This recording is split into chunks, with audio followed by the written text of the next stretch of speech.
안녕하십니까? 이번은 배당 5강 주택 임차인이 권리와 다른 채권자 간에 배당하는 방법을 해서 220에서 244쪽에 있는 내용을 살펴볼까 합니다. 이 내용은 어디에 있느냐 하면 이렇게 부동산부터 채권 배당까지 한 권으로 끝나는 배당이 정석에 있습니다. 이 내용을 갖고 보면 220쪽을 보면 이렇게 주택 임차인의 권리와 다른 채권자 간에 배당하는 방법이죠. 이럴 때 임차인의 권리는 이제 우리가 좀 전에 공부했던 대항력과 우선변제권을 우리가 이제 살펴볼 수가 있죠. 그렇게 대항력 같은 경우는 기본적으로 좀 전에 시간에 이제 우리가 4강에서 대항력에 대해서 공부를 했죠. 이번에는 이제 임차인은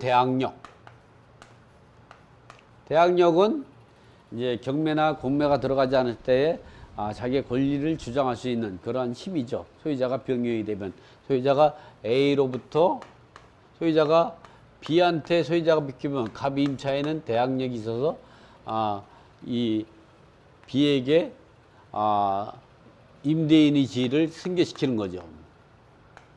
승계하는 거죠. 이걸 대항력이라고 하죠. 그래서 계약서를 작성한 당사자끼리 대항력이라고 발생하는 게 아니라 계약서를 작성한 사람은 계약이 효력이 발생하는 거고, 이번에는 이제 우선변제권에 대한 이야기를 하려고 하죠. 우선변제권. 사실 이제 경매 같은 경우는 우선변제권인데, 우선변제권은 우리가 두 가지를 나눠볼 수가 있죠. 소액임차, 임차인이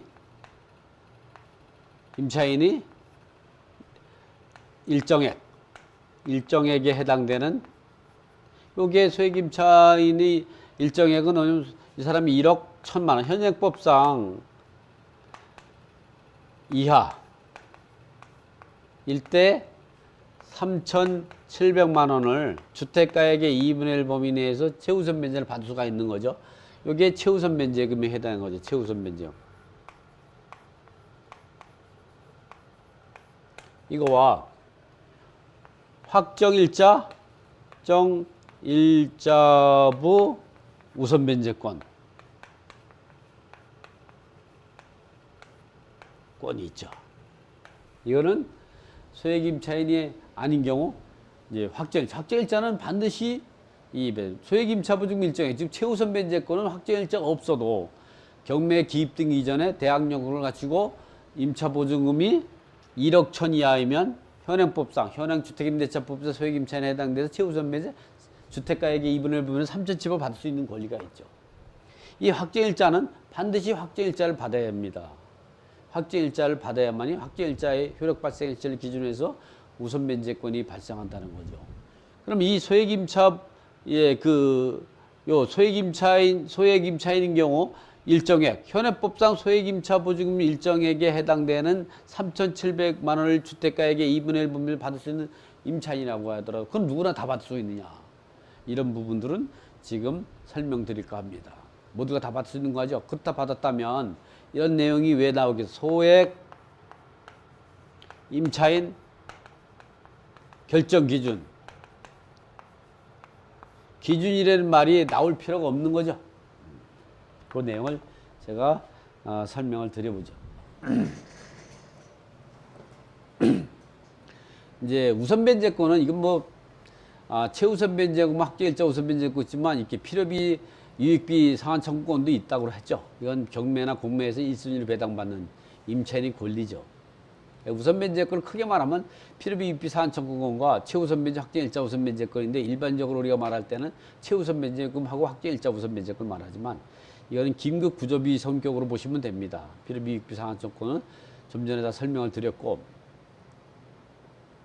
주택 임차인이 최우선 변제권과 그 적용법이, 임차인이 최우선 변제를 받으면 어떻게 되는가?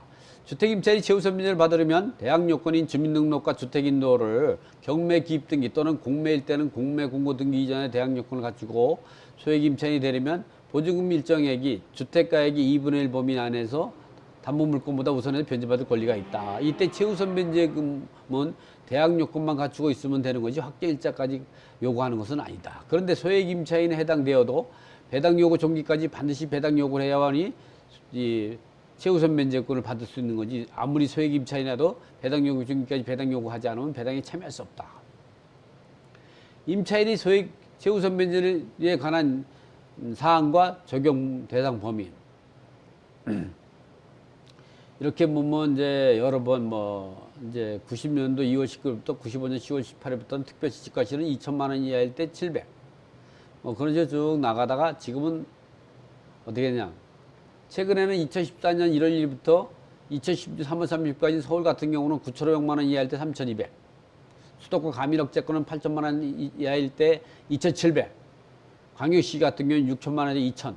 그 밖에 지역은 4,500에서 1,500까지 되다가 2016년 3월 30일부터 2018년 9월 17일까지는 서울은 1억 이하일 때 3,400. 가민업체권은 8천 이하일 때 2,700. 그 밖에 지역은 5천만 원 이하일 때 1,700. 그러다가 현행법상은 어떻게 되냐. 서울 같은 경우는 2018년 9월 18일부터 현재까지는 1억 1천 이하일 때 3,700만 원을 주택가액의 2분의 1 범위 내에서 받을 수가 있고요. 그 과밀억제권은 1억 이하일 때 3,400, 광역시, 안산시, 김포시, 광주시, 파주시 같은 경우 6천만 원 이하일 때 2천. 그 밖의 지역은 5천만 원일 때 1,700으로 법이 최근에 현행법상 주택임대차법에서 소액 임차인이 되는 거는 1억 1천 이하일 때 3,700이다. 서울 같은 경우. 이 과밀억제권은 어디냐? 이런 과밀억제권 지역 같은 경우를 이제 기재해 놨고요, 책에.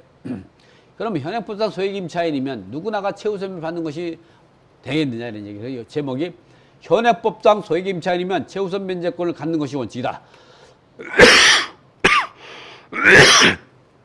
자, 현행법상 소액 임차인이 적용되는 시기는 채권이 소멸되는 시점인 배당 시점으로 봐야 된다.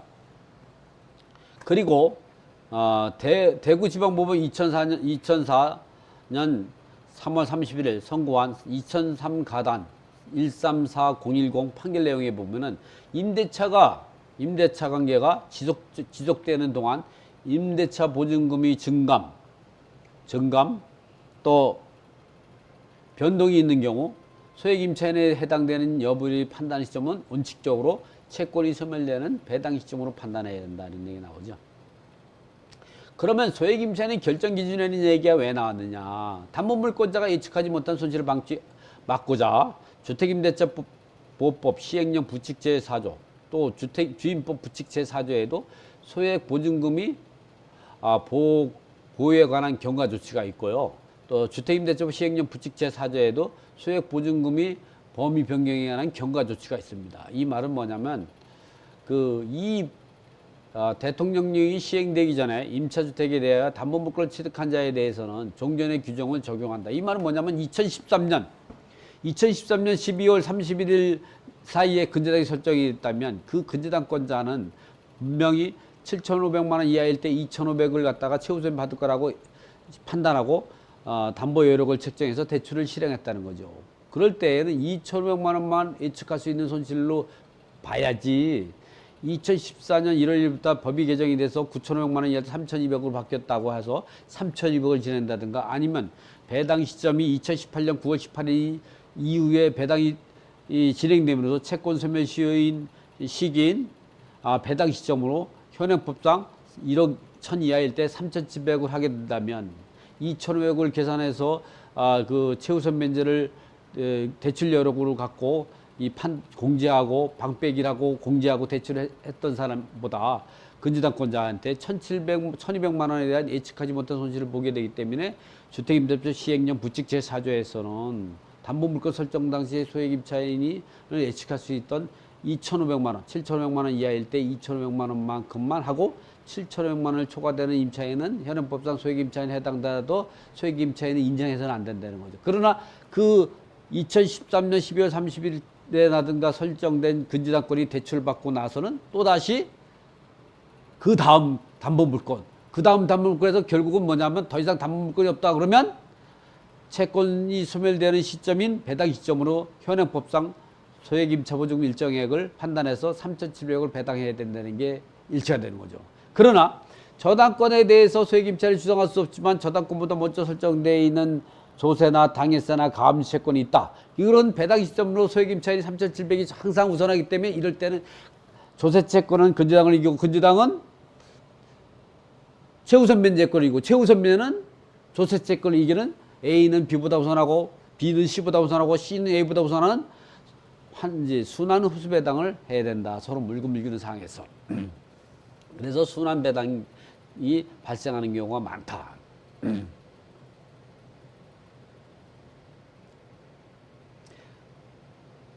그리고 확정일자를 갖춘 부동산의 담보권자와 유사한 지위에 있다는 대법원 판결 92, 다 30597, 또 이런 것들을 위해서 최근 확정일자를 기준으로 해서 또 판단해야 된다는 거, 소액임차인을 이 확정일자를 기준으로 판단해야 되는 차원지방법원 2014나 4570 판결이 나왔죠. 이 2심 판결이 고등법원이죠. 배당에 있어서 소액임차인 결정 기준에 확정일자도 포함해서 계산하고 있다는 사실을 서울중앙법원 사법부장관과 실무자분들 통해서 확인할 수 있고 또 이 판결 내용에서도 확인할 수 있고 또 법원의 실무제외라든가 이런 그 책에도 이런 내용들이 있고 또 이거 한국자산관리공사에서도 확정일자를 갖고 있기 때문에 이제는 뭐 확정일자를 가지고 소액임차를 결정하는 기준이 된다는 것 같고 아마 이제 그 일을 다른 사람들은 거의 없을 겁니다. 배당 시점으로 소액임차를 판단해야 되는 창원지방법원 2014나 4570 판결은 지금 같은 사건 갖고 배당이 소송에서 2심에서 판결 난 거죠. 그래서 이 내용들을 책 갖고 설명 보시면 됩니다. 확정일자를 갖고도 소액임차를 결정하는 기준을 해야 된다. 그런 판결 내용이고요. 소액임차인이 최우선 변제권에서 알고 있어야 될 내용. 여기 보면 예를 들어서 지금부터 이 내용을 갖고 한번 설명을 해보도록 하겠습니다. 2007년 5월 20일 날 기업은행이 근저당기입 4,800만 원이다. 그러면 우리가 권리분석을 할 때는 이렇게 말씀드린 걸 이후에 임차인은 대항력이 없죠.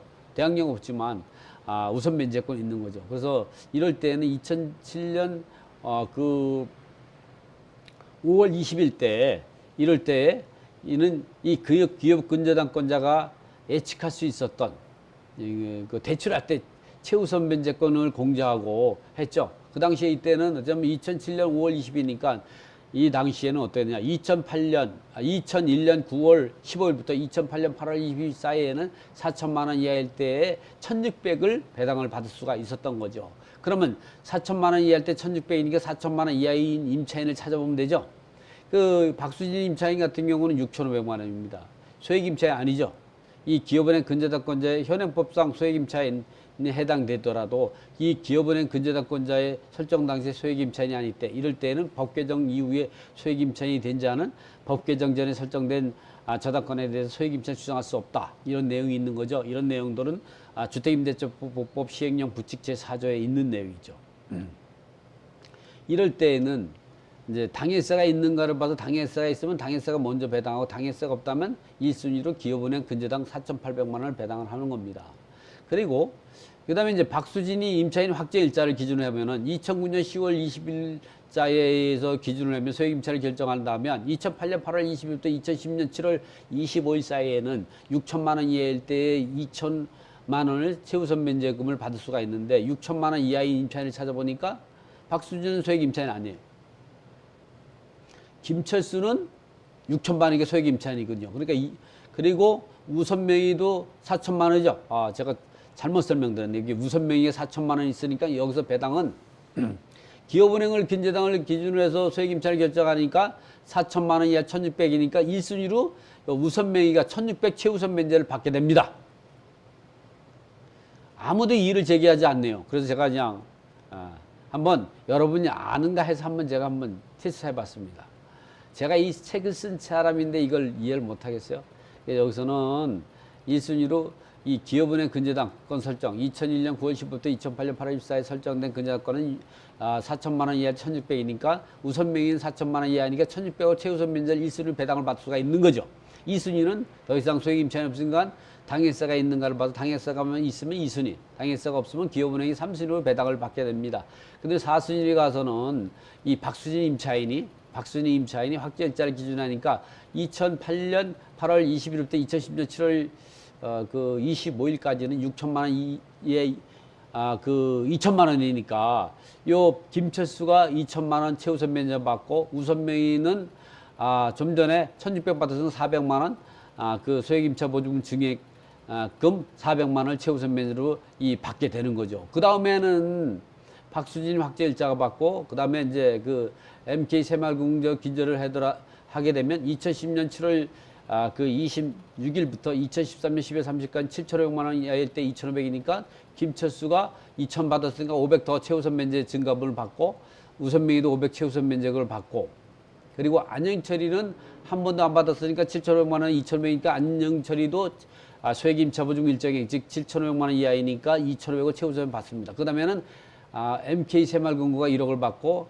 그 다음에는 김철수 확정일자 받고 그 다음에 안영철이를 기준으로 해서 계산을 하다 보니까 안영철이는 2014년 1월 1일부터 2016년 3월 30일까지는 9,500만 3,200이니까 좀 전에 2,500 받았으니까 700만 원 더 받을 수가 있는 거지. 안영철이도 700만 원 더 받고 우선명도 700만 원 더 받고 그 다음에 이제 그 안영철 그 다음에 정수진을 기준으로 해서 소액임차를 결정하면 2018년 9월 18일 이후부터 현재까지는 1억 1,000 이하일 때 3,700이니까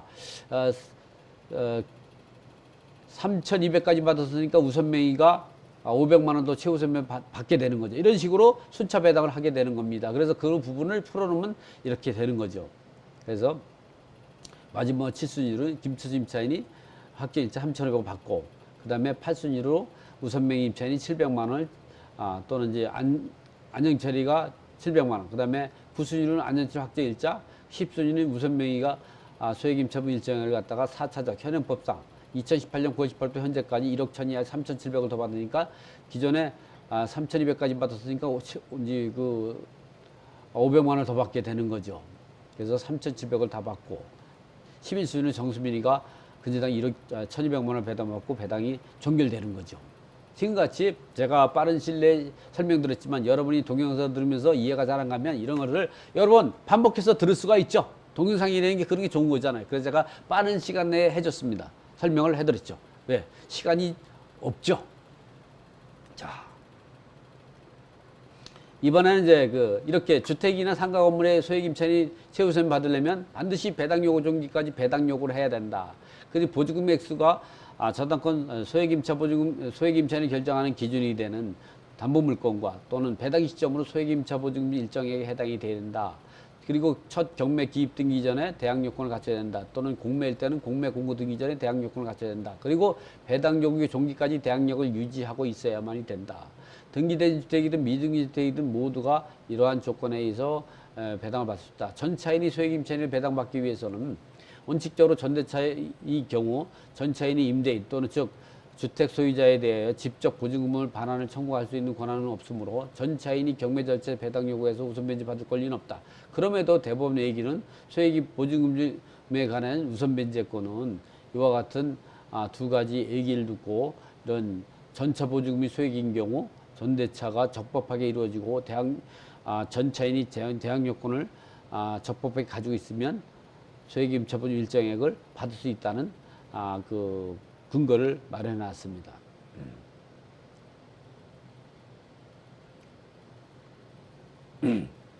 이렇게 소액임차에 해당하더라도 선수채권이 과다한 상태에서 입주하고 계약을 하고 입주했다면 소액임차인으로서의 우선변제권을 받을 수 없을 수도 있다는 그런 뉘앙스를 주는 대법원 판결 내용입니다. 이 소액임차인이 보증금을 증액해서 소액임차인이 아니게 된 경우는 이제 최우선을 받을 수 없습니다. 그러나 소액임차인이 이 보증금을 감액으로 해서 소액임차인이 됐다 했을 때는 소액보증금 일정액을 받을 수 있다는 또 근거도 있죠. 그때 그 판단 시점은 배당 시점으로 판단해야 된다는 내용이 있습니다. 그런 내용도 있죠. 보증금을 감액해서 소액임차인에 해당된 경우에도 최우선 변제권이 있나 이 대법 2007-23203 판결 내용이죠. 처음에 임대차 계약을 체결 당시에 보증금액이 소액임차인에 해당되지 않지만 그 후에 새로운 임대차 계약에서 정당하게 보증금을 감액하여 소액임차인에 해당된 경우도 그러한 임차인은 같은 법상 소액임차인을 볼 수밖에 없다. 이런 판결 내용이죠. 부부가 이제 한 아파트에 살면서 이 동일 세대원으로 살면서 그 보증금을 소액 임차 보증금 중 일정액을 받기 위해서 계약서를 두 개로 분리했을 때도 최우선 변제를 두 번이나 받았다. 그거는 할 수가 없다. 동일 세대원은 하나의 대항력만 인정이 되는 거예요. 그리고 하나의 최우선 변제권만 새기는 거예요. 부부가 이혼해가지고 별도로 독립세대를 형성돼서 각각 계약했다면 그거는 뭐 이제 불가능한 건 아니죠. 그러나 중요한 거는 그렇다고 해서 배당받을 수 있는 건 아닙니다. 왜냐하면 실질이 중요한 건 형적 중요하지 않기 때문에 사행인후에서 배당 배제 당할 수도 있다는 사실을 알아야 됩니다. 결국은 부부간에 해서는 안 되는 거죠. 형식상 이혼했다고 그래가지고 그걸 인정해 줄 것이냐 이런 문제는 또 다른 문제입니다. 사행이 해당이 돼서 배당 배제가 될 수도 있다는 사실을 알아야 됩니다. 세상에 이렇게 넉넉하지 않죠. 넉넉하지 않아요. 아파트에서 소액임대차 계약 별도로 작성했을 때 최우선 변제 받을 수 있느냐 이런 부분도 독립세대이고 이제 그 동일세대원이하고 독립세대여서 계약서를 두 개를 썼다면 하나의 아파트도 별도로 계약할 수가 있죠. 그 진정한 계약서라면 소액임차 보증금 일정액을 각각 받을 수가 있는 거죠. 이번에는 확정일자 우선변제권은 성립요건과 우선 이런 확정일자 같은 경우는 대항요건과 계약서의 확정일자를 갖추게 되면 대항요건을 이제 그 갖춰서 대항력이 발생하고 나가지고 확정일자 받았다면 확정일자는 당일 주간에 발생합니다. 우선변제권은 당일 주간에 그러니까 09시 땡땡부터 18시 땡땡까지에 발생이 되죠. 그러나 대항력이 발생하기 전에 먼저 확정일자 받았다면 확정일자의 효력은 발생하지 않습니다. 왜냐하면 대항력이 주물내 주된 권리고 확정일자는 우선변제권, 전세보증 반환채권은 종물내 종된 권리이기 때문에 대항력이 발생하기 전까지 우선변제권 발생하지 않는 거 아니죠. 그래서 이럴 때는 확정일자는 대항력이 발생하면 대항력이 발생할 때 이 전까지는 확정일자 우선변제권 발생하지 않다가 대항력이 발생하면 즉시 대항력이 우선변제권이 발생한다 이런 얘기죠. 이 확정일자는 무엇을 말하는 확정일자는 꼭 확정일자를 받아야만이 확정일자 우선변제권이 발생하지 않고 공신력 기관에서 공중인 사무실에서 계약서를 작성했다든가 법무부에 작성했다든가 또는 이제 국가기관하고 계약할 때는 확정일자 받지 않아도 확정일자의 효력을 갖는다는 거죠. 이 대항력과 확정일자에 대한 우선변제권의 효력과 대항력의 효력 발생에 합수하고 확정일자 우선변제권 효력 발생의 시를 알아보겠습니다. 5월 1일 날 전입신고하고 주택을 인도받았다. 5월 1일 날 대항요건을 갖춘 거죠. 이렇게 필요 충분 조건입니다. 두 가지를 다 가지고 있어야 합니다. 이 주택인도는 이제 그 거주를 말하는 거죠. 이 보유만 하고 있으면 되는 게 아닙니다. 5월 1일 날 대항력 전입신고하고 이 주택인도 받고 5월 10일 확정일자를 받았다면 대항력은 5월 2일 오전 0시에 대항력이 생기고 확정일자 우선변제권은 5월 10일 당일 주간, 즉 주간의 의미는 주민세대가 문 여는 09시 땡땡부터 18시 땡땡을 말한다. 그러나 이게 계약서를 확정일자를 5월 1일 날 받았고 그 이후에 대항력이 발생하면 대항력은 5월 11일 오전 0시가 발생하고 5월 11일 오전 0시 대항력이 발생할 때까지는 확정일자 효력이 발생하지 않다가 이 대항력이 발생하면 즉시 같은 날 같은 시에 발생하게 된다. 이렇게 같은 날 5월 1일 날 전입신고하고 주택을 인도받고 5월 1일 날 계약서 확정 받았다면 이때도 5월 1일 오전 0시까지는 대항력이 발생하기 전까지는 확정일자 우선변제가 발생하지 않다가 확정일 대항력이 발생하면 즉시 대항력이 생긴다. 이런 내용도 우리가 알고 있으면 됩니다.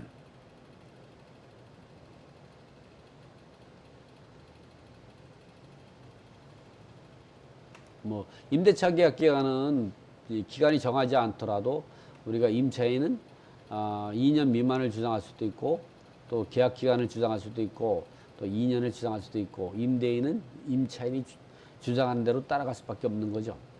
계약 갱신과 묵시적 갱신이 있죠. 임대차 같은 임대차 기간이 만료 6개월 전부터 한 달 전까지 갱신 거절을 통지하는 묵시적 갱신이 이루어진다. 임차인인 경우는 한 달 전까지 6개월인 거 없고 한 달 전까지 계약갱신 거절을 통지하지 않으면 묵시적갱신이 된다. 이럴 때는 임대인은 무조건 임차인의 처분에 따르는 거고 임차인은 그 묵시적갱신을 이유로 계약해지 통지를 하게 되면 계약해지 통지 이후 3개월 있다 계약해지 효력이 생기지만 2년을 주장할 수도 있다는 거죠. 뭐 차임도 이제 그 차임 증여 청구권은 5% 이상은 증가하지 못하고 전세를 반환할 때도 이제 그 연 10% 또는 이제 이 대통령령 정하는 그 2월 3.5에다가 1.75를 더한 금액. 그래서 이거는 5.25 중 둘 중에 낮은 거니까 당연히 5.25가 낮으니까 보증금 월세로 증액할 때는 5.25를 초과할 수가 없는 거죠. 임대차 등기 명령에서 임차권 등기와 임대차 이런 경우는 주임법 3조의 3 또는 상임법 제6조에 의해서 임차권 등기 명령에 임차권 등기하고 민법 621조의 임대차 등기는 전혀 다르다. 이거는 같은 형식을 글자 하나만 다르지만 임차권 등기 명령의 임차권 등기는 계약 기간이 종료가 되거나 계약 해지 사유가 발생한다. 경매나 공매에 들어가면 계약 해지 사유가 발생하죠. 소유자가 바뀌면 계약 해지 발생하는 거죠. 이럴 때만이 임차권 등기 명령에 임차권 등기를 할 수 있대. 그때는 임대인이 동의 없이 부동산 소재에 관할 법원에다가 임차권 등기 명령에 의해 임차권 등기를 주택임대차법 3조의 3 상가 같은 상가건물 제6조에서 임차권 등기 명령에 임차권 등기를 신청해서 촉탁으로 법원이 판사가 결정문 갖고 촉탁 등기를 한다. 이때는 임차권 등기를 하고 등기부에 올린 다음에 이사를 가야 종전의 대항력이 계속적으로 유지되는 거지. 이사를 먼저 가버리면 대항력이 상식됐다가 새로운 대항력, 즉 임차권 등기가 된 다음에 등기부에 올라온 대항력이 생기니까 종전에 몇 년 동안에 그 아껴뒀던 대항력과 그리고 확정일자 우선 변제권이 도로나무, 나무, 다음 무효가 된다는 거죠. 민법 621조 임대차 등기 같은 경우는 반드시 전세권 등기처럼 임대인이 동의가 있어야만이 할 수가 있고 이럴 때에는 임대차 계약 기간 내만 할 수가 있는 거예요. 그래서 임대차 계약 기간이 지나지 않고 이사를 갈 때에는 임차권 등기 명령에 임차권 등기를 할 수가 없습니다. 그때는 민법 621조의 임대차 등기를 해야 됩니다. 이때는 임대인이 동의를 얻어야 되는데 간혹 보면 전세권 등기를 하고 이사를 가게 되는데 이 문제가 심각해질 수가 있는 겁니다. 한 번은 서울시 고위직 공무원 중에 한 사람이 상담을 와가지고 제가 상담해 준 사례인데 여러분도 이런 경우에 실수할 수가 있는 거죠. 대부분이 이제 전세권 등기가 굉장히 좋다고 생각하는데 천만의 말씀이죠. 자, A주택에 이게 이제 다세대 주택입니다. 그래가지고 한 10개 정도 구분호수가 있는데 전부 임차인이 10개 구분호수에 입주를 다 한 거죠. 이렇게 10명이 입주가 다 했습니다. 다 선순위죠. 그 다음에 10개의 구분호수를 공동저당권을 설정한 거죠. 그러니까 이 사람이 대항 요건을 제대로 가지고 있고 했으면 이 공동저당권자가 10개의 구분호수를 다 경매에 넣었을 때 손해보지 않죠.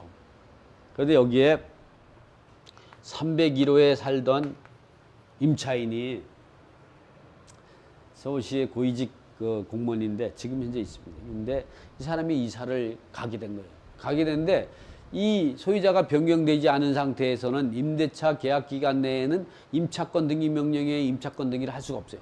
근데 이 사람이 임차권 등기 명령에 임차권 등기를 했어요. 왜냐면 1년 6개월 되고 이사를 가려고 그러는데 임차권 등기 명령에 임차권 등기를 했더니 거부된 거예요. 기각됐어요. 그래서 이 사람 할 수 없이 어떻게 했냐면 전세권 설정을 했어요. 이게 예를 들어서 뭐 날짜를 쓰면 이게 2010년 1월 10일 날, 2011년 2월 10일 날, 이 사람이 갈 때는 2011년 뭐 5월 10일 날 퇴거를 하고 싶은 거예요. 퇴거를. 그냥 가면은 이 전세권이 퇴거하니까 어떻게 하냐? 이 사람이 전세권 등기를 했어요. 등기라고 했으니까 이 사람의 대항력은 요때부터 생기는 거예요. 그러니까 그리고 여기 이때까지 대항력과 우선 변제권은 어떻게 해? 무효가 돼버린 거죠. 전세권 등기도 임대인이 동의를 얻어야만이 된다는 거 아시고 계시죠? 그래서 이 사람은 전세권을 거의 다 띄었습니다. 근데 이 사람이 제가 어떻게 했냐면 왜 임대차 등기를 안 하고 갔냐 했더니 이 사람은 임대차 등기를 임차권 등기라고 생각하나 봐요. 했는데 기각됐다는 거예요. 내가 말하는 거는 아까 같은 경우는 주택임대차법 3조의 3 또는 상임법 6조에 의한 임차권 등기 명령 임차권 등기는 임대차 계약이 종료되거나 계약 해지 사유가 소유자가 변경될 때 할 수 있다고 했죠. 그러나 이거는 민법 전세권 등기도 임대인이 동의를 얻었으니까 민법 제 621조에 의한 임대차 등기는 임대차 계약 기간 내에 전세권 등기처럼 이제 하게 돼. 금액도 싸요. 여기서 이렇게 임대차 등기를 하고 나서 이사를 갔다 하면 이 사람의 대항력은 이때부터 계속 유지되는 거죠. 그럼 전세 배정을 떼이지 않겠죠. 전세권 설정이 물건이기 때문에 비용이 조금 더 뭐 얼마 차이 나기 전 몇천 원 더 비쌀 겁니다. 그리고 전세권 설정해야 되는 것보다 임대차 등기 설정해야 되는 게 더 편하네요. 한순간에 판단 미스로 보증물 다 날리게 된 사례예요. 여러분도 절대 이런 상황이면 여러분 임차권 등기만 알아서는 안 되는 거예요. 임대차 등기를 잘 알고 있어야죠. 이걸 잘 알고 있어야 합니다.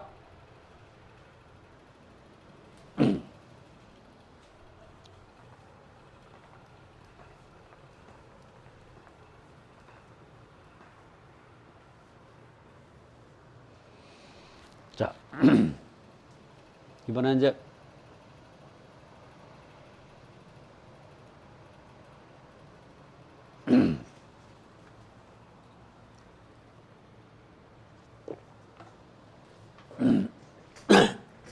자, 요 내용도 책에 잘 적혀 있으니까 여러분이 잘 보시고 이렇게 보시면 그 도움이 많이 될 겁니다. 임차권의 양도나 전대차 같은 경우는 반드시 임대인이 동의로서 해야 된다. 그렇지 않으면 대항력이 상실되고 자기 그 우선 변제권도 사라지게 된다. 임대인이 동의가 있어도 임차보증 반환 채권만 양도받으면 대항력이 없다는 얘기죠. 항상 가끔 보면 이제 대출하시는 분들이 임차권을 양도를 받고 대출하는 경우가 있어요. 그런데 그 주택이 경매에 들어가면 그 사람은 거기에 거주하지 않고 채무자가 거주한다면 대항력 없다는 대법원 판결 내용입니다. 주택 임차권에 대한 가압류나 가처분이 있다면 양도나 갱신이 가능할까? 이 부분도 실제 있었던 사건이고 이 내용은 좀 여러분이 꼭 알고 있으면 좋을 것 같으니까 제가 한번 설명을 드립니다. 한 번은 이제 반포에서 그 삼선 레미안 퍼스티지가 이 분양권을 갖다 했는데 분양권 매매를 썼는데 이 분양권 전매가 그때는 적법한 거였습니다. 분양권 매매 계약서를 작성하고 계약금, 중도금, 잔금, 그리고 소유권 이전.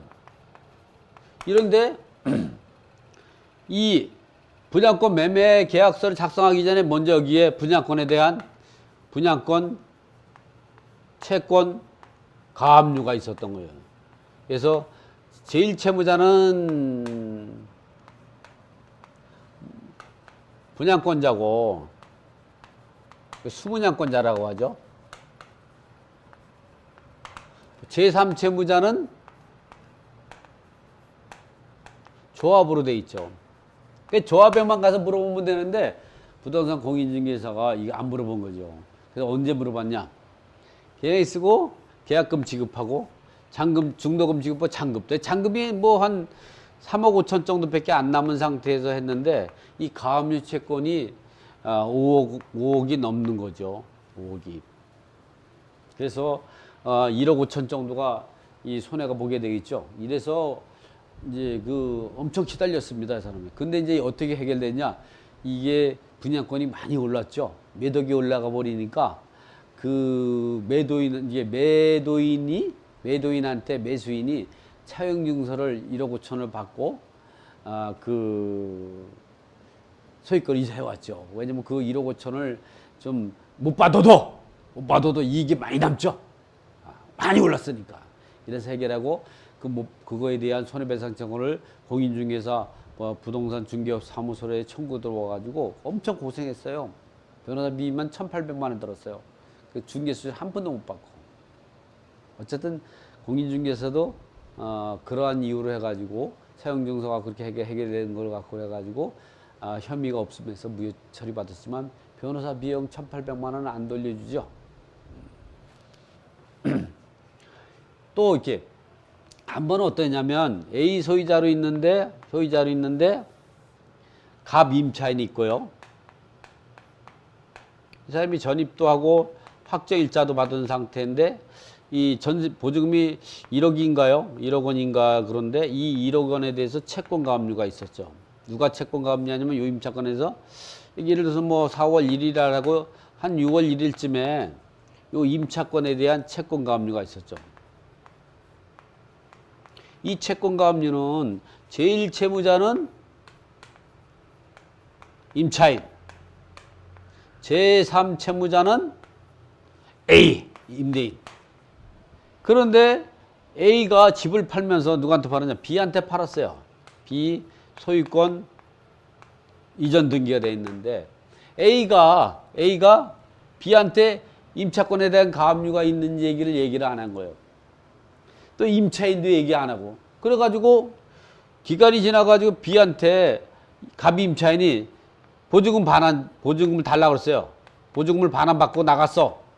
나갔더니 갑자기 이때쯤 돼가지고 가압류권자가 가압류 처분금지 효력에 의해서 당신이 임차권을 이제 그 보증금을 반환하지 않았기 때문에 반환하지 말아야 돼. 반환했기 때문에 나한테 다시 돌려주라 소송이 들어왔어요. 그래서 대법원 판례에서는 어떻게 되냐? 예, 그 임차권을 가압류를 해놓은 상태에서는 임차권을 계약을 갱신하거나 임차 보증금을 반환하거나 이런 모든 행위에 처분금지 효력이 생긴다. 그럴 때에는 그러한 임차인이 임대인이 지를 승계받은 사람도 그거를 알았거나 몰랐거나 자동으로 승계된다. 그렇기 때문에 그러한 사실이 가압류된 보증금을 했을 때는 가압류 처분금지 효력에 의해서 그 가압류권자에게 또다시 반환해야 된다. 그래서 2배를 반환하죠. 2배. 이러한 부분들은 매도인의 담보 책임을 물을 수 있냐? 이 문제는 곤란해질 것 같아요. 내가 왜냐면 물론 전혀 안 되는 건 아니겠지만 서로 미루겠죠. 어쨌든 매도인의 담보 책임을 갖고 또 뭐 주장해서 해결할 수도 있겠지만 어쨌든 이런 건 당장 피해가 굉장히 많이 발생하는 거죠. 그래서 이게 대법원 판례가 실제 있었던 사례니까 여러분도 이렇게 분양권에 대한 가압류가 있는지 또는 이게 임차권에 가압류가 있는지는 임차인이나 임대인한테 물어봤으면 대답을 안 하지는 않겠죠. 이 사람도 계약서를 쓸 때 계약금 상태만 가질 때 조합사무실에게 물어봤으면 이 분양권에 대한 가압류를 확인할 수가 있었죠. 항상 여러분들은 분양권을 계약하나 임차권이 있는 상태에서 주택을 매매한다든가 할 때는 매수한다든가 할 때는 임차권에 가압류가 있는지 또는 분양권에 가압류가 있는지를 꼭 확인하고 해라. 이것이 중요하다. 이렇지 않았을 때는 돈이 얼마나 많아도 손해볼 수밖에 없는 거죠.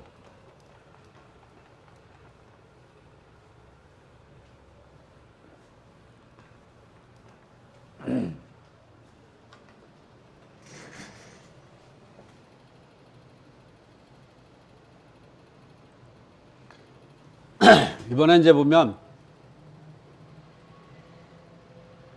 다음에 넘어가면 지금같이 보면 임차인이 홀로 임차인이 거주자 사망할 때도 사망하면 임차인이 사망하면 이 임차권은 상속되죠. 그렇지만 이 사망하고 나가지고 이 상속되면요 대항력과 우선변제권은 사라져 버리는 겁니다. 일반 채권으로 상속되는데 거기에 다른 채권들이 많다 그러면 이제 사라지는 거죠. 그러니까 부모님이 사망하기 전에 먼저 가족 구성원 일부가 먼저 대항력권을 갖추게 되면 대항력이 유지 존속된다. 아버지 이럴 때로부터 대항력과 우선 변제권이 유지되니까 살아계실 때 효도해라 이런 얘기하는 거죠. 그런 내용이 자세히 적혀 있습니다. 뭐 계약서를 분실했다고 배당 요구를 할 수 없는 게 아닙니다. 계약서를 분실하게 되면 부동산 중개업 사무소에서 계약서 작성한 계약서를 사본을 복사하고 그리고 주민센터에서 확정일자 부여를 받아가지고 배당 요구하면 적법하게 배당을 참여할 수 있습니다. 그러나 부동산 중개업소에서 계약서를 작성하지 않았다고 하더라도 그러한 임대차 계약으로 보증금을 지급한 내용을 통장 이체 내역하고 이제 경찰서에다가 계약서 분실 신고를 하고 중개사무소에서 주민센터에서 확정일자 부여받은 번호를 갖다 발급받아가지고 배당 요구하면 적법하게 배당에 참여할 수 있습니다.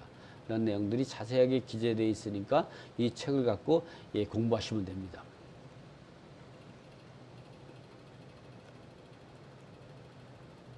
이번은 뭐 계약갱신만 기간만 갱신하고 2차 계약서로 배당 요구한 해서 배당금이 없을 때 탈출 방법은 이럴 때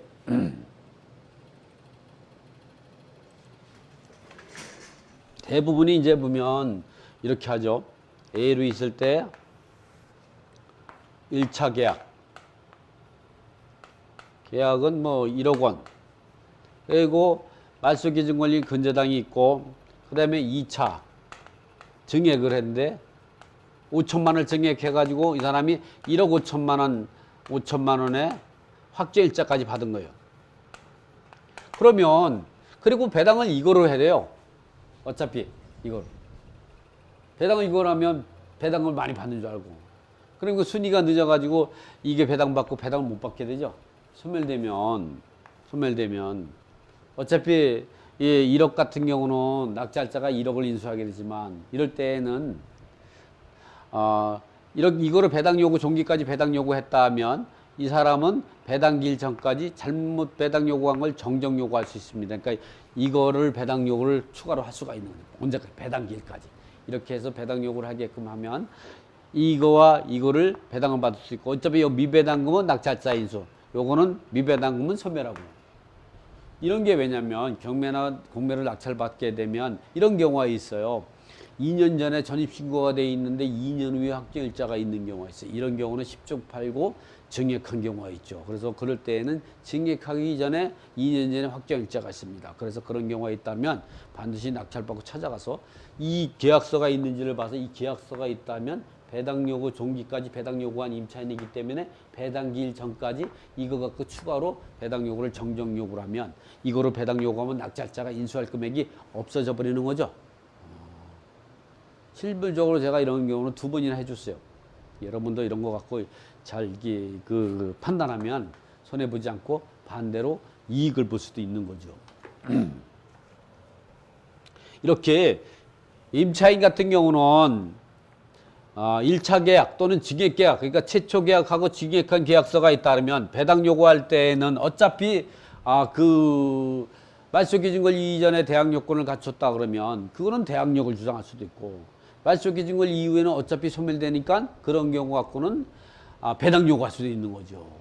그래서 배당 요구를 말소기준권 이전에 최초 계약을 갖고 1차 계약을 갖고 할 수도 있고, 2차 증액 계약 갖고 두 개를 동시에 배당 요구를 할 수도 있고, 그런 과정에서 몰라서 이 2차 계약 갖고만 배당 요구해서 배당금이 작아지는 걸 봤을 때에는 1차 계약을 추가로 배당 요구를 정정, 언제 배당 기일까지, 배당 기일까지 정정 요구를 할 수가 있는 거죠. 그러나 그게 대법원 판례의 이 입장입니다. 그러나 우리가 말소기준 이전에 이제 1차 계약하고 이후에 증액했을 때에는 1차 계약한 대항력 있는 임차인은 대항력을 주장하고, 말소기준권 이후에 증액한 계약은 배당 요구하고, 이렇게 구분해서 배당 요구하는 거에 전혀 문제가 없다는 게 우리나라의 대법원 판례의 입장이죠. 왜냐하면 1차의 임차권하고 2차 임차권하고는 다른 거죠. 하나는 대항력 있는 임차권, 하나는 대항력 없는 임차권이죠. 이렇게 구분해서 할 수도 있다, 이런 내용을 알고 있어요. 특히 말소기준권 이후에 최초 계약서하고 증액한 계약서에 있는데, 그럴 때에 이런 경우죠. 예를 들어서 말소기준 권리가 근저당이 여기 있는 상태에서 2010년 2월 10일 날 계약을 하고 2012년 2월 10일 날 이때 1억 5천 이렇게 증액했다. 근데 이거를 배당 요구해서 배당금이 작아진다. 이럴 때는 큰일 나는 거죠. 이걸 얼른 언제까지 배당 배당 기일 전까지 추가로 배당 요구해서 배당을 받아야죠. 이 선순인 경우는 그나마 대이지만 후순위라면 정말로 이 임차권을 1억짜리 임차권을 갖다가 이제 손해 보게 되는 거죠. 그래서 이런 부분들을 우리가 잘 알고 있어야만이 배당에 적법하게 배당 요구하고, 배당이 잘못되든 배당이의 소송을 제기해서 배당에 참여할 수 있고 이렇다는 거죠. 근데 이런 경우는 잘못된 배당 요구 갖고는 배당 이 신청을 할 수가 없는 겁니다. 이런 거는 배당 기일 전까지 이런 사실을 알았다면 배당 기일 배당표 작성 3일 전에 이 열람해와가 이런 사실을 알았다면 배당금을 지급하기 전에 정정 요구를 하면 이렇게 1억짜리를 손해보지 않고 이 배당을 받을 수가 있는 거죠. 이런 내용도 잘 알고 잘 대처해야만이 여러분이 손해보지 않고 내게 유리한 이제 그 배당금을 받을 수가 있는 거죠. 이런 내용들이 많습니다. 그래서 뭐 여기까지 이렇게 하고요. 그 다음에 이제 보면 이 내용은 이제 뭐 책에다 안 하지만 여러분들이 나중에 보면 이렇게 이 책에 상당히 난이도가 있게끔 잘 써놓은 책입니다. 그래서 이제 보면 이렇게 복잡한 것도 이렇게 제가 이제 이렇게 임차인들이 많을 때는 이렇게 임차인을 그룹으로 해서 이렇게 몰 수가 있다. 그래서 배당표를 짜게 되면 유리하게 쉽게 정리할 수 있다. 그래서 이렇게 임차인들이 많으니까 이거를 제가 1그룹, 2그룹, 3그룹 이렇게 1그룹, 1그룹, 2그룹, 3그룹 임차인, 소액임차인대로 그리고 4그룹, 5그룹, 6그룹, 7그룹으로 이렇게 나눠가지고 이 숫자로 따지면 이 사람 이제 1, 2, 여기 3, 4, 5, 6, 7, 8, 9, 10, 11, 12, 12 12명을 갖고 채권자를 갖고 순환 흡수 배당을 돌려야 됩니다. 그러나 이걸 묶으면 어떻게 하면 7명으로 줄어들죠. 이렇게 해서 나중에 안분해서 배당하면 된다는 내용도 이 책에서 담고 있습니다. 이 내용은 시간상 생략하기로 하고 여러분들이 이 책 갖고 공부를 하시면 도움이 될 것입니다. 그래서 제가 이 부분들은 또 이 배당이 정기 과정도 있고 하니까 이런 30강으로 또 강의도 하고 그러니까 그 부분을 잘 알고 이제 이해하셨으면 하고 오늘 강의는 이 배당, 우각, 주택 임차인의 권리와 다른 채권자 간의 배당 방법 220에서 244쪽에 있는 내용들은 이거로 마치게 되고 여러분들이 기회가 되면 지금같이 보면 이 책을 한번 사서 보시면 8만 원이지만 또 동영상 20강이 또 여러분에게 주어지니까 많은 도움이 되실 거라고 생각합니다. 오늘 강의는 이거로 마치도록 하겠습니다. 수고하셨습니다.